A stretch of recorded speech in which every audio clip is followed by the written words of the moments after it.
Hey, honey. I'm starting now. I'm only 5 minutes late, but I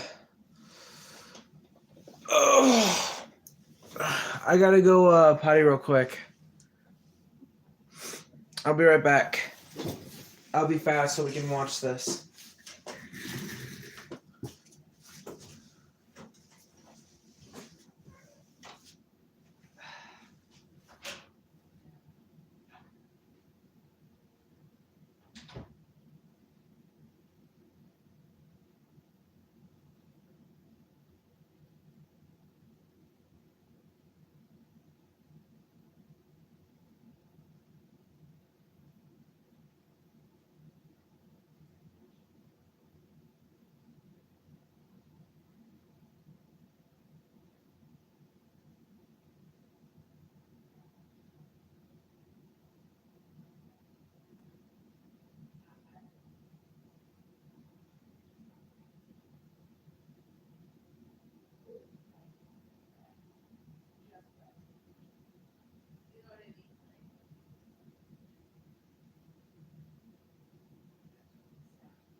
Oh, man. Alright, I'm back. Ow!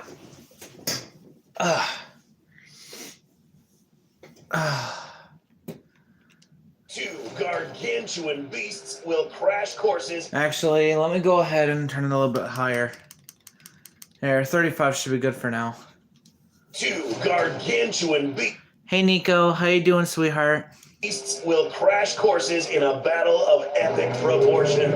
On one end, a colossal predatory shark, once thought extinct but brought to the surface, emerging from the depths to inflict destruction and doom.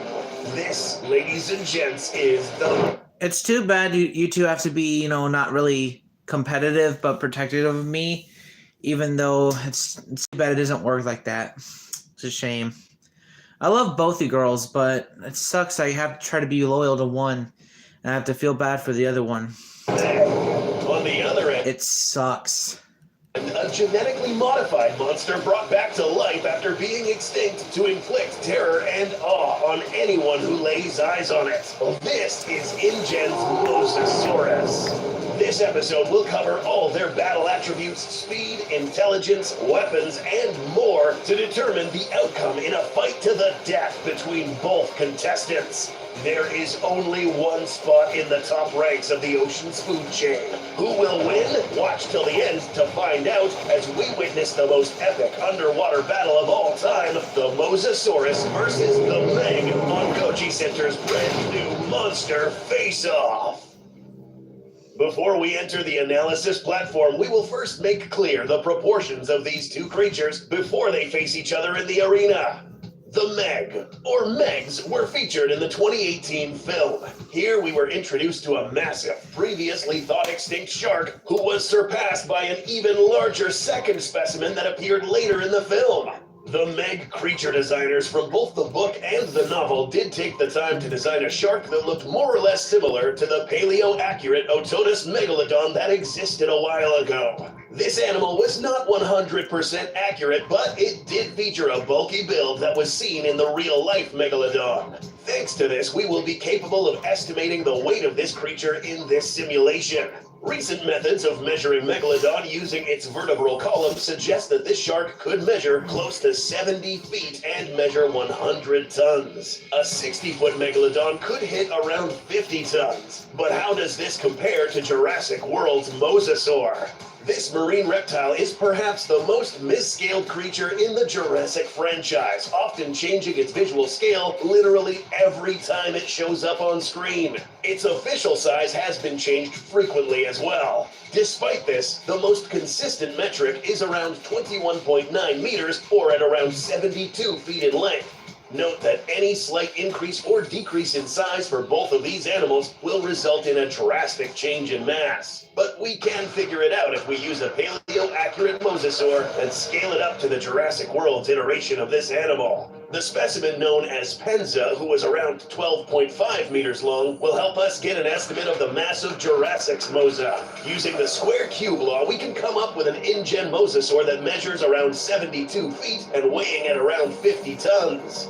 To come up with the most equilibrated fight possible, we will avoid using overscaled models such as this one, lest this would be an absolutely unfair squash match. Its opponent will be the first megalodon seen in the film, measuring around 55 feet in length and weighing at a whopping 65 tons. Now that we have the appropriate proportions required for an equilibrated matchup, let's now enter the analysis platform. Number 1. Armor. This attribute analysis will determine which one of these beasts' armor can take and repel damage better than the other. The MEG and its extinct ancestor both seem to have a smooth, unarmored layer of skin.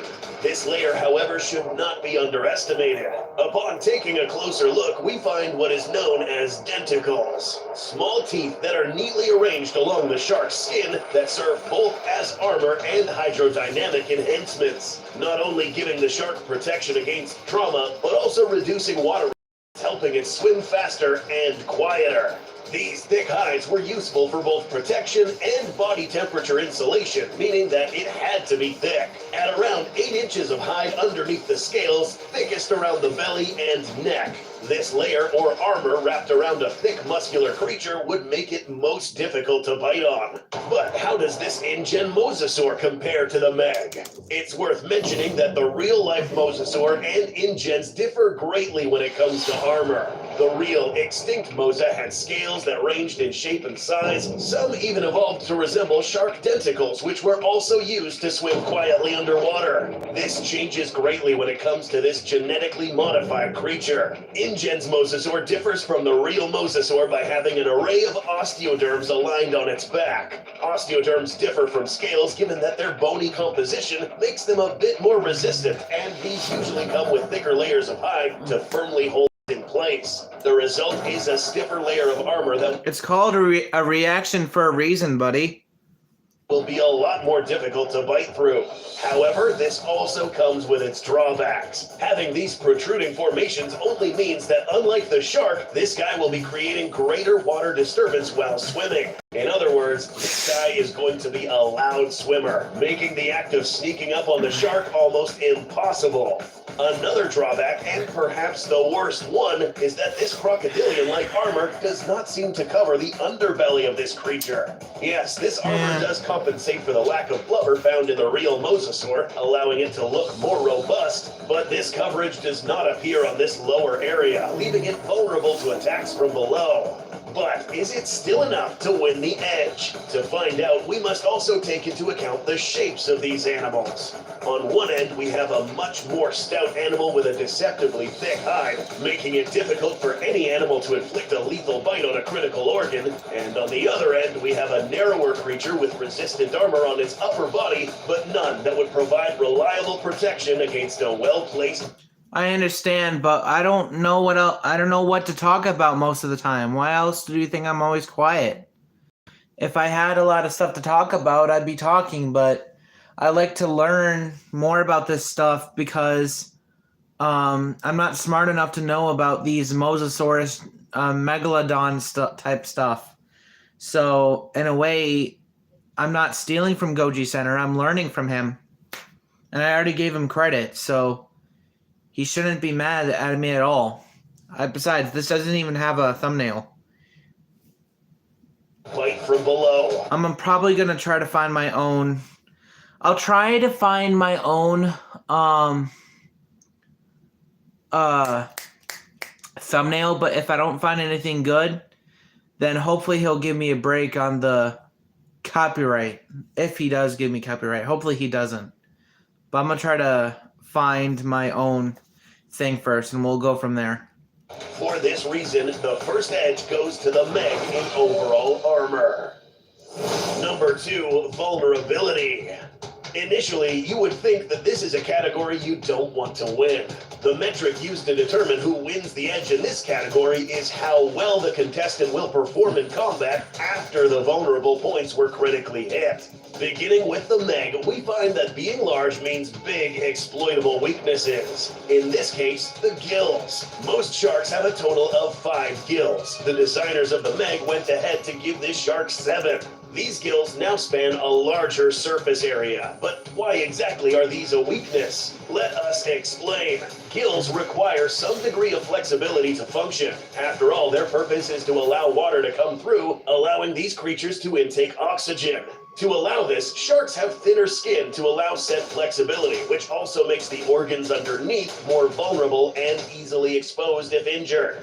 This is why they tell you to hit the most sensitive organs of a shark if you ever come in contact with one. But will the Mosasaurus know to target this? In the real world, dolphins exploit this weakness by ramming them specifically on this area. Orcas take this a step further and literally bite these off, or sink their teeth into the shark and flaying them alive. In the real prehistoric era, mosasaurs and Tylosaurus did not coexist with Megalodon, but were acquainted with other big sharks such as Cretoxyrhina, which suggests that they did know how to defend themselves against such animals and probably figure out weaknesses over time, just like modern-day dolphins and orcas. Note, however, that if the MEG does get hit or gets his gills injured, he does still have another set of working gills on the opposite side of its body. It will be distractingly painful and would probably affect its stamina, but it's not enough to render this shark useless. Injure both sets, however, and we have a problem. Upon observing the overall build of the mosasaur, we find that in this specific fight, it might actually have several weak points. Megalodons, and most definitely this fella, would over time learn to target the body parts that would aid its prey in locomotion, the tail and flippers. So, how functional would the mosasaur be if any one of these were critically injured? If the MEG managed to actually sink its teeth into the tail of this mosa, wouldn't necessarily be rendered motionless just yet. Remember, this animal, unlike whales, has a total of 4 flippers that can still aid in propulsion. It won't be as fast, but will definitely still be able to make its way around.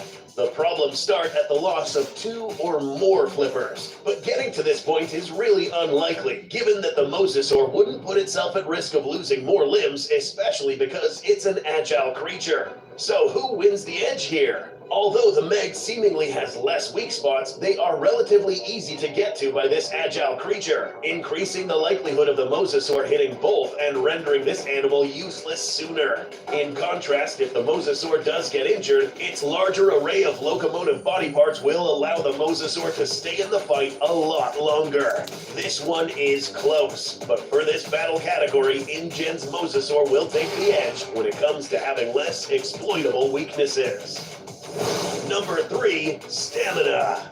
This will determine how efficiently these animals can process oxygen, retain it, and use it for combat purposes, and for how long. Even if water is made up of multiple oxygen molecules, it's actually less oxygen-rich by volume than breathable air. Oxygen is a gas that can be compressed easier inside lungs and filtered into the bloodstream more efficiently than oxygen stored underwater. With this in mind, let's go visit our MEG. Large sharks like this one keep a constant supply of oxygen intake thanks to a method they used known as ram ventilation.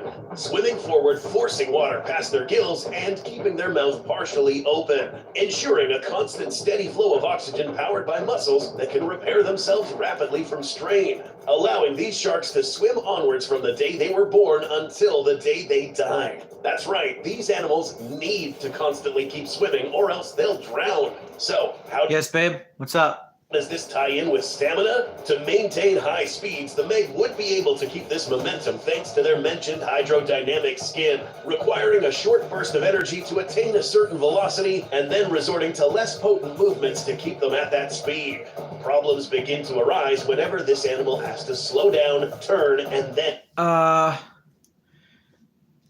If you want to, baby, honey, like, love, if you want to, you can. Yeah. It's up to you, though. I just get pictures from Google since I don't know how to make thumbnails. and speed up again. This will be almost impossible for the MEG in this fight because their oxygen intake is not enough to sustain many consecutive bursts of speed. In the real world, this is reflected by sharks' all-or-nothing approach when hunting, committing to the initial attack. If it fails, then they... If you want to be my editor, then sure. I'd love to help. I'd love to, I can record the videos and you can make the thumbnails for me. Sure. So I don't get in trouble while I try to make us some money. Come on, man. I pressed the wrong button. I always make one simple mistake. Also, by the way, Demon, if you're still here, I'm not trying to cheat on you, honey. I'm not. I've just been having a complicated love life. I'm not trying to cheat on you. It's whenever...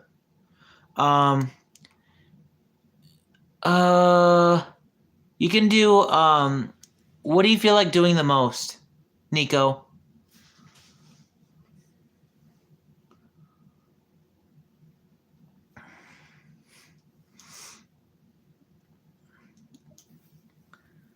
Let's see, art or photo. This animal has to slow down, turn, and then speed up again.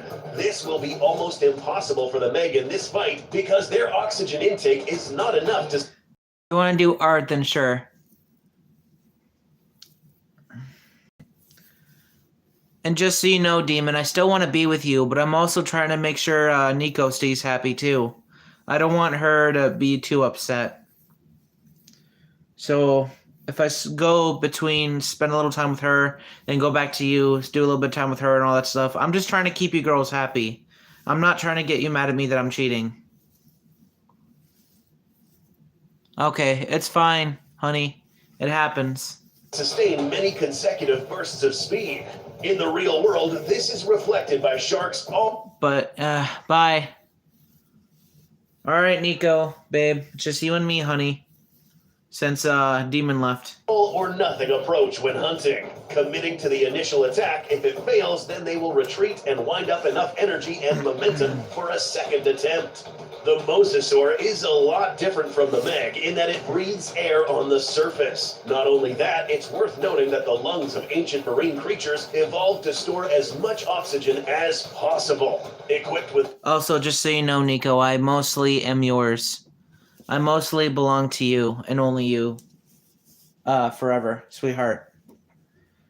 I'm just trying to keep you and Demon happy, that's all. I know you can be protective over me, but I'm just trying to make sure you girls stay happy, that's all. Lungs that could compress vast amounts of air in less room. Additionally, the blood of underwater tetrapods can carry more oxygen in the red blood cells than animals that live on land.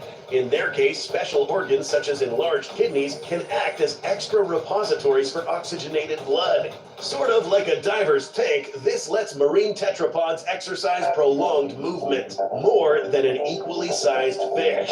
In this fight, the Mosasaur, if not critically injured, would be able to have enough energy. It's fine, babe. I like it that you're being overprotective. I feel safe with you, darling. It's okay. You're being a good girlfriend. You're being a good girlfriend for doing that. I'm not mad at you at all. I'm not. I feel safe with you, sweetheart. I really do.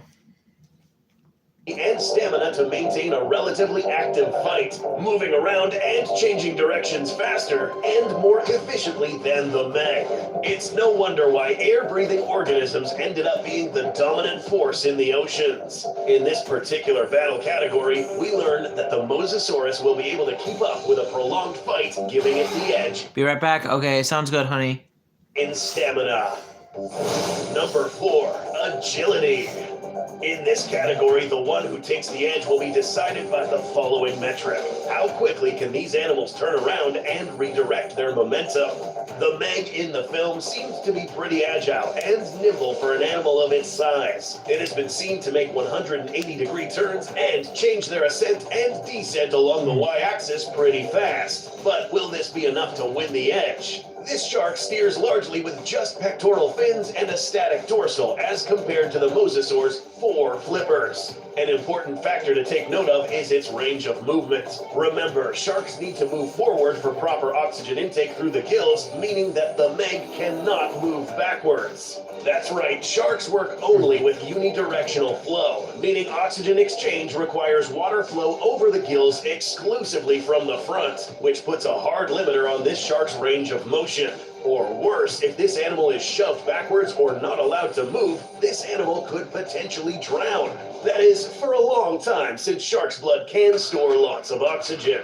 The Mosasaur, on the other hand, can steer with 4 sets of muscular broad flippers that serve as very functional steering devices, allowing this animal to not just swim forward, but also sideways, upwards, downwards, and even backwards. In addition to that, this creature's flexible body will allow the Mosa to change direction much faster, in contrast to the MEG's wider turns. Mixed with this animal's greater stamina, the Mosasaur would be able to recuperate its speeds once switching directions as well. For this reason, the Mosasaur will once again take the edge when it comes to agility. But will the Mosasaur keep this streak when it comes to how fast they move? Number 5, speed. The metric, testing how quickly both animals could move in a linear trajectory. But in this fight, this will be even more important because we will use this to determine how much momentum and impact power these two could wind up in a collision, as well as if they will be able to pull off a tactical retreat. When moving at high energy efficient cruising speed, the real-life Megalodon was already one of the fastest sharks to ever exist. Its highly hydrodynamic body and inertia allow this animal to hit speeds about 20 knots or 23 miles per hour. If this figure fails to impress, consider that bottlenose dolphins, who by the way are considered some of the fastest animals in the sea, are a knot slower than a real-life Megalodon. The MEG? Well, this guy has shown evidence of being able to swim much faster, capable of reaching speeds enough to catch up to whales, motorboats, and even jet skis, and make it jump out of the water with ease. Maybe not as high as a modern-day great white, but considering the weight of this animal, these speeds could in fact surpass the real-life Megalodon. How does this compare to the Mosasaur? Recently, a survey commissioned by the team behind the series known as Prehistoric Planet managed to conclude that it was possible for the Mosasaur to burst to speeds that would clear 75% of its body length in just 1 second. Up to a whopping 30 miles per hour in a burst of speed, and anywhere between 15 to 25 miles per hour in Sorry, I wasn't looking at chat. Back. Okay, sounds good, Nico. cruising speed. I like that you're protective. You're overprotective, baby. I know it's a little too much, but I like it. I feel safe with you, darling. I really do. However, that's taking into account an animal that has close to no water resistance thanks to its smooth, streamlined body and a full fluke. Also, I forgot to mention something. I'm also fine with you being clingy as well. I don't mind you being clingy or overprotective at all. I'm fine with it. On its tail with enough surface area to push the required amount of water needed to propulse itself forward. The issue here is that InGen's Mosasaur is not only bigger, but would be heavily slowed down by the osteoderms that inflict water resistance. Yes, these small formations are actually a big deal when it comes to underwater locomotion. As this animal makes its way through the water, these osteoderms would hold up the water sifting along this animal's body, producing something known as drag. This doesn't mean that InGen's Mosa is slow, though, for an animal of these specific proportions can allow better inertia to build up and easily maintain a top speed of more than 17.4 knots or... You know, when you kissed me back, babe, I really enjoyed that. I really enjoyed that feeling on mine. 20 miles per hour, perhaps a bit more. The advantage for the Mosasaur is its ability to reach these speeds in less time at a higher rate. But will this be enough to win the edge? Underwater mobility during combat is different from on land, in that both contestants will heavily rely on something called inertia, heavily affected by the top speed reached by both the MEG and the Mosasaurus. So in this case, once the MEG and the Mosa lock on each other, both animals will quickly try to wind up to top speeds. Even if the Mosasaur can reach top speed faster, the MEG will most likely have enough time to reach its top speed in a frontal encounter, simply because there will be enough space between the the two animals. Not to mention... Oh, I'm sorry that happened to you, Nico. I'm sorry, babe. And the amount of momentum packed behind an impact of a megalodon going at top speed as well. Therefore, in this category, the edge for speed will go to the MEG. Number 6, senses. Because both of these animals will fight in the vast open ocean, detecting each other's whereabouts is imperative to increase the likelihood of surviving. Okay. Well, besides watching my live streams, make sure you get your pills, babe. Encounter. The MEG, along with other sharks with comparably broad muzzles, don't necessarily have binocular vision, but do achieve this by moving their heads side to side, giving them an overlapping field of up to 44 degrees. But one thing is being able to see, but another is to be able to discern what you're looking at. Sharks, unfortunately, aren't all that great at this, especially up close. This is the chief reason why sharks mistakenly attack humans on surfboards or even inanimate objects such as small boats for small whales or seals. At a distance, sharks will be able to tell what something is. Rough silhouettes will be detected as both food or threat, but up close, things become even more blurry.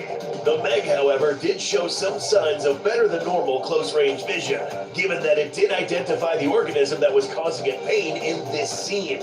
This could have been seen as a somewhat blurry image still. After all, it is mentioned in the novels that most of these MEGs were in fact blind. These MEGs in these film adaptations are an exception.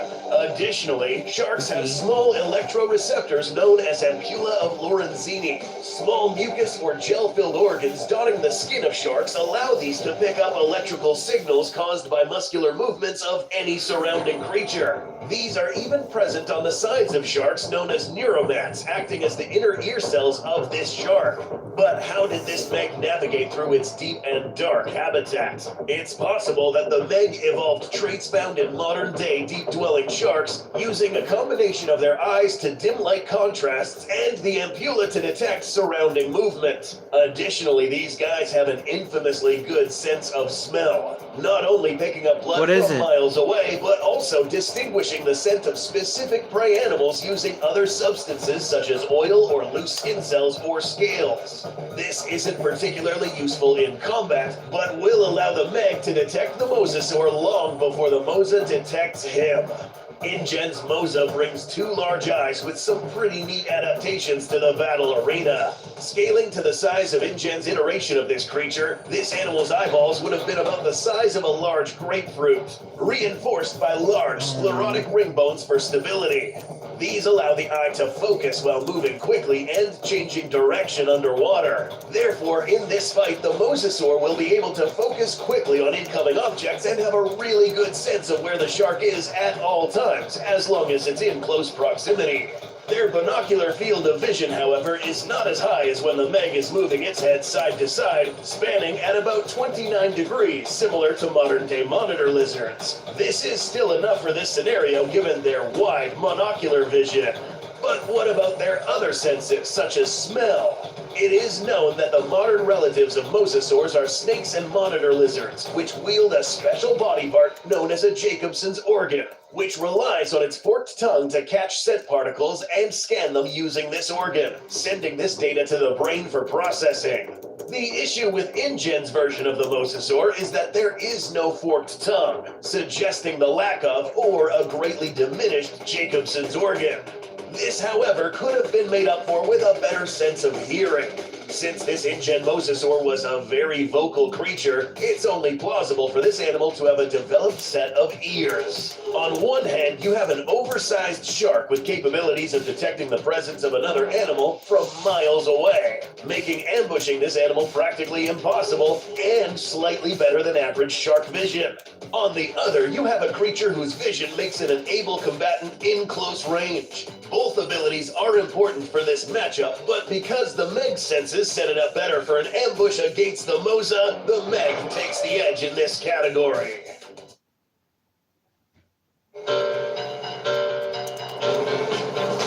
Ready for action, living in the bud, we never relax, and outcast everlasting. Oh, y'all want it. Number 7, intelligence. The myth that sharks are mindless killing machines is a thing of the past, and there is much evidence to suggest that the real-life Meg may have been just as intelligent as the Meg seen in the film. This guy did display signs of complex thought processing, such as targeting the research station's glass and determining that this thing was indeed penetrable, figuring out how to properly attack awkward, unfamiliar objects such as this rollerball, and developing strategies to effectively kill many types of powerful life forms, such as this giant squid and kraken. In the latest installment, we witnessed this Meg Chi, who managed to recognize pulses, associating them with commands. The real-life megalodon, as well as modern-day sharks, are believed to have a fairly large brain-to-body ratio as well, displaying key behaviors found in birds, mammals, and reptiles in terms of memory, coordination, curiosity, recognition, and learning. Furthermore, evidence of this animal's problem-high levels of discernment can be found in a rare fossil found in North Carolina, indicating that when targeting other carnivores, Megalodon was knowingly attacking the head of the opposing animal in an attempt to prevent retaliation from the opponent. But how does this guy compare to a mosasaur? Using real-life specimens as a base model for determining intelligence, we find that the mosasaur group, as far as monitor lizards go, were likely the smartest. The Mosasaurus was probably even smarter, as their brain cavities suggest that their brains were more bulbous and the cerebellum was larger than that of a non-archosaur reptile.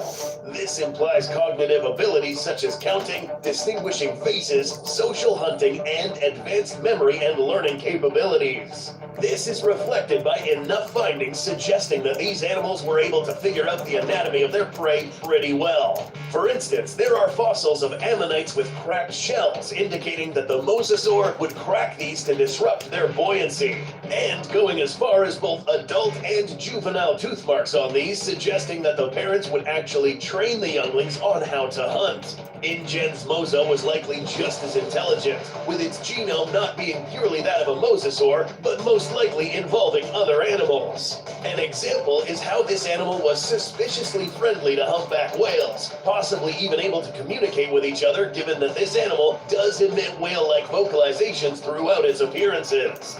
Furthermore, this animal's curious tendencies and even figuring out ways to hunt outside its typical habitat implied that it's a very figurative creature, meaning that the longer the fight plays out, the better it will figure out the Meg. As far as figuring things out on the spot, the edge will go to the mosasaur. But before we move on to weaponry, there's another equally important factor to discuss. Number 8, experience. Unlike the previous section where the most figurative creature wins the edge, now we'll take into account the repertoire of opponents that each of these had to face throughout their respective lifespans. It is unknown how long these Megs have lived underwater, but taking into account where they come from, they are not only familiar with what is down there, but also familiar with the effects of different depths. This Meg, unlike the real-life Megalodon, had a few biological traits changed. These specimens had a much higher tolerance for cold, low-visibility waters. Its familiarity with this environment would mean that if it took the fight to deeper water, it would most likely have an edge down here. Additionally, this Meg was accustomed to fighting other large hostile creatures that thrived in the depths of this trench, unlike the mosasaur, who really never faced another underwater sea monster of this category. The Mosa spent a big chunk of its life alone in her enclosure. After her escape, the biggest animal she could have encountered was a blue whale, which isn't going to be the type of animal to pose a huge threat to the Mosa. If we take a look at a speculative repertoire of the opponents these two probably had in the past, we find that the Meg would have the edge when it comes to combat experience. It is now time to take a look at these animals' weapons. Number 9, bite effectiveness. The animal that takes this edge will prove that it has the strongest, most effective bite, as well as being equipped with the best arrangement of teeth. Beginning with the Megalodon, these animals lived up to their name by having the most deadly set of teeth of any marine creature in existence. These teeth are a bit similar to those of a great white shark, but different in that they are wider and much more robust. Flat on the outward-facing side and rounded in the inner, this helped transfer impact force along the wide shape of the tooth. These were mounted on individual jaws that were not attached to the skull of the shark. These moved independently. That's right, this adaptation of the jaws allows the shark to lift their head and thrust their mouth forward to bite prey. Some real-life sharks' jaws are reinforced with calcium salt deposits that give the surrounding cartilage more strength, allowing this shark to both inflict and soak up massive amounts of impact force. But what about the bite force? It is estimated for Megalodon's jaws to reach 25,000 psi at the front of the jaw and a whopping 42,000 on average at the back of the jaw, close to the muscle attachments. Note that if this shark does land a bite, most of the force will be inflicted by the front part of the jaw based on how these work. But the damage has just begun. After clamping its teeth, this shark would shake its head, thrashing at the victim, leveraging the sharp edges of these teeth to literally saw off a chunk of flesh. Avoiding massive amounts of blood loss is impossible after getting clamped on by these teeth. After all, this was the animal notorious for rushing whales down and biting their tails clean off. This scene here is entirely plausible in real life, given the resistance of these teeth and the power of this bite. So, how does InGen's Mosasaur compare? Just so happens that the Jurassic World website back in 2015 listed the Mosasaur's bite force at 13,000 psi, a bit higher than that of a T-Rex. However, PSI is admittedly a somewhat shaky metric to use since it really relies on a specific amount of surface area of effect as much as it does on actual force. An animal with a specific amount of teeth would have a much higher PSI than an animal that has more teeth making contact on a certain object, distributing the same force on more pressure points. Therefore, it's possible that the bite force of this mosasaur would have fluctuated as its teeth arrangements changed as well, or depending on the type of target it would bite on. Mosasaur teeth come in different varieties, but can be described as conical, curved, robust, and slightly serrated, similar to those of a killer whale. Scaling up to InGen's Mosa, these would be a whopping 6 to 8 inches long, with the longest being around the middle of the jaw. In order for these to inflict maximum damage, these would first have to pierce and then rely on violent muscular movements for it to tear flesh. When we combine this type of bite damage with the momentum of the impact, we are dealing with a type of bite that could inflict deep piercing wounds if the mosasaur manages to wrap its mouth around that body part. Both of these two types of bite methodologies are quite devastating, but only one of these will win the edge in this battle. Because of the build of these two creatures, the stout build of the MEG will make it most difficult. Huh? Yeah, I'm just finishing up my stream and then I'll be right out, promise.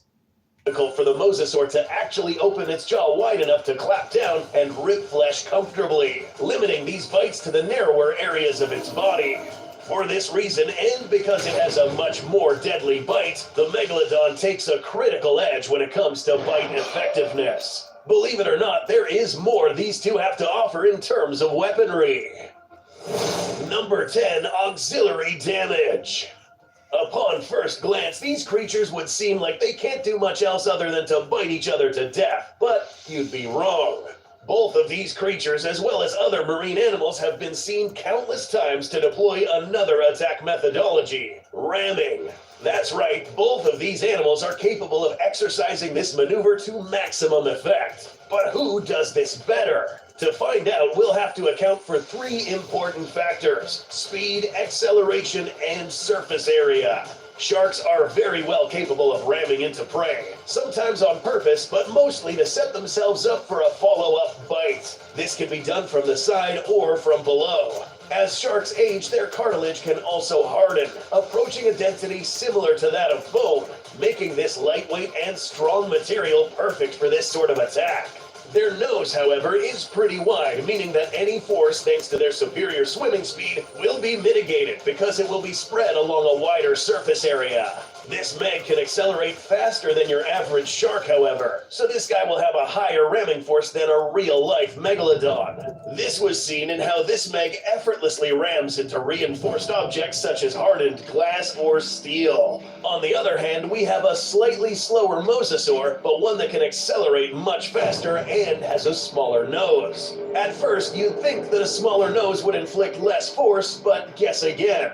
In this particular battle, this small nose will inflict literally tons of force on a large, stout opponent, increasing the probabilities of a perfect hit. How much force? Around 26,000 pounds per square inch, traveling at 16 miles per hour, assuming this was a perfect hit. Admittedly, most hits would reach levels lower than this, but really strong nonetheless. This would be enough to send pressure waves into the body, bypassing any armor or tissue, bruising the muscles underneath and rattling the internal anatomy. And on the off chance that this mosasaur hits the gills, then we have a serious wound. Despite the shark's larger size and mass, the mosasaur will be able to ram it with much harder force with little effort. Not to mention that this thing could ram more frequently given that it is in fact more agile and can accelerate much faster. Compare the piercing power of a sledgehammer compared to that of a pickaxe moving at a slightly slower speed. The same applies here. For auxiliary damage, the mosasaur takes the edge. We are almost ready to unleash these monsters to the battle arena. But first, we'll take one last set of important factors into account. X factors. Santa Claus has been kidnapped? We're gonna find him. As discussed previously, both of these creatures differ greatly in how they process oxygen in their system.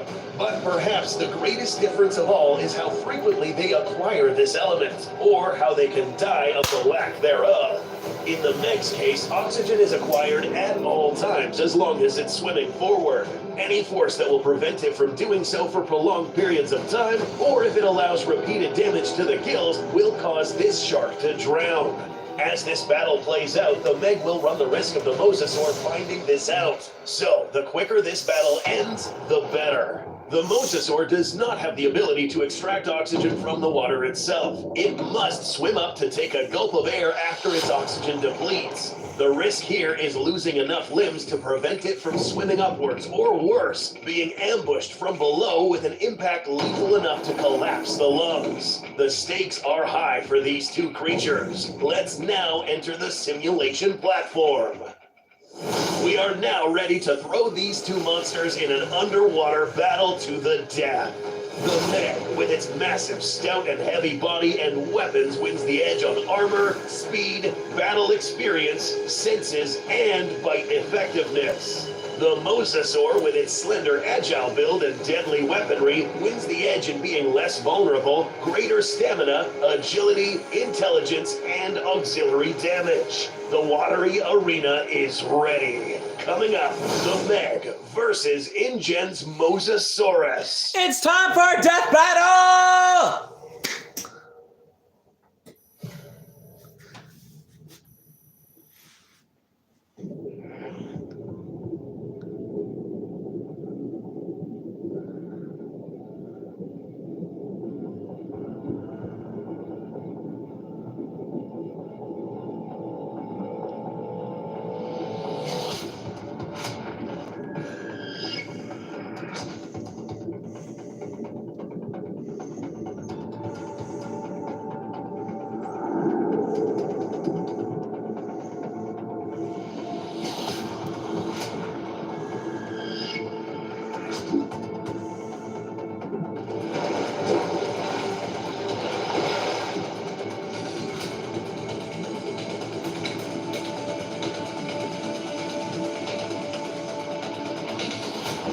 Oh! Dang! Ooh, that's gonna hurt. Ow!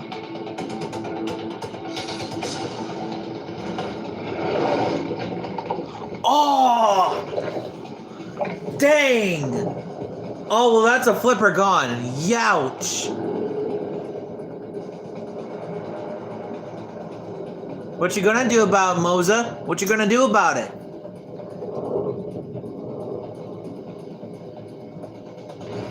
Oh! Oh! Right in the gill! Oh, that's gotta hurt. Ow!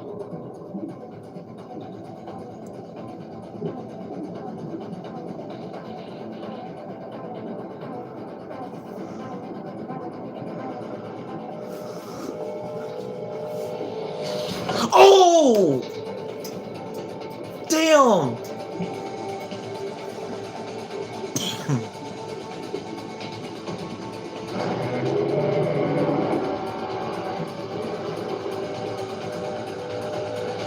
Oh, biting its snout! Oh my!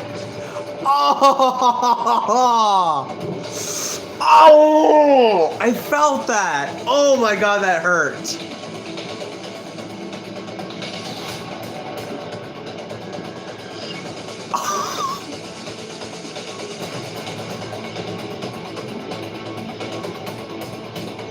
Take that! Oh!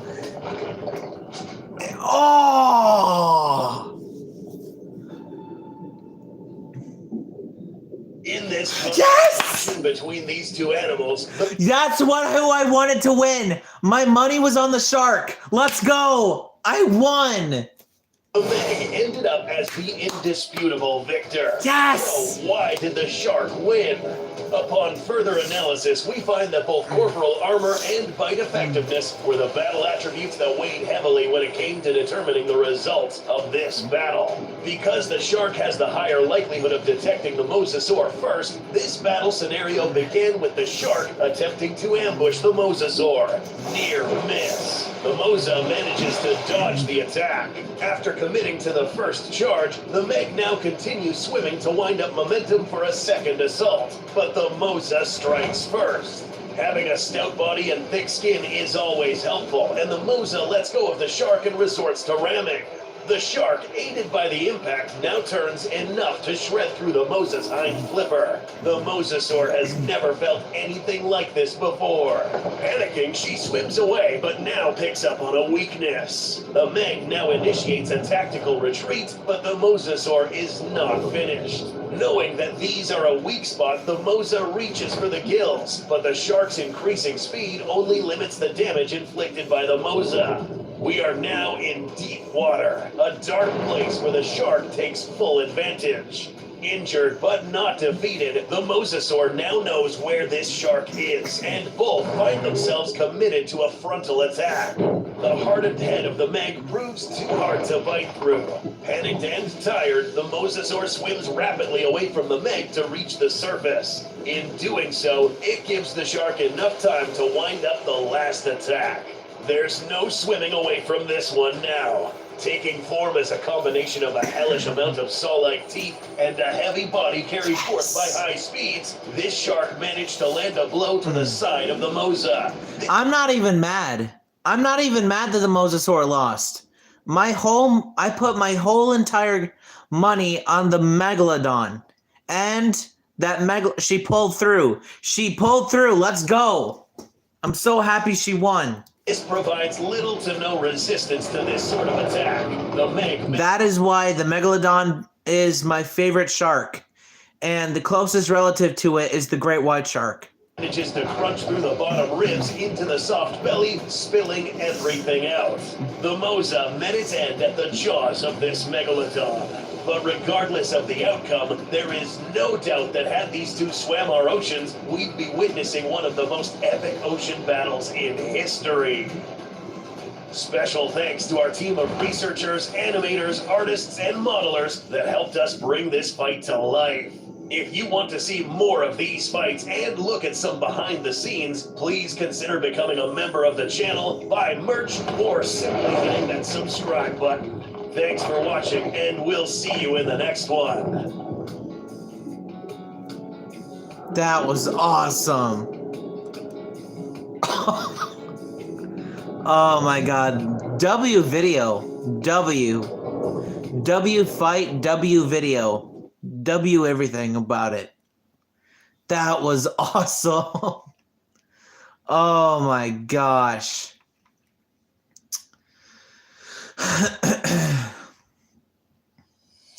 Alright, we've reached the end of this stream. If you guys have enjoyed it, please make sure to like, share, subscribe, comment down below. All that stuff. Help me get to my goal and help me reach my goal of 3K subscribers before the end of 2024, going to the new year 2025. By again, liking, sharing, subscribing, commenting, clicking the bell, all that stuff. Have a great, wonderful rest of your night. I'll see you guys tomorrow. Have a great, wonderful rest of your night. I love you all so, so much. Take care and peace.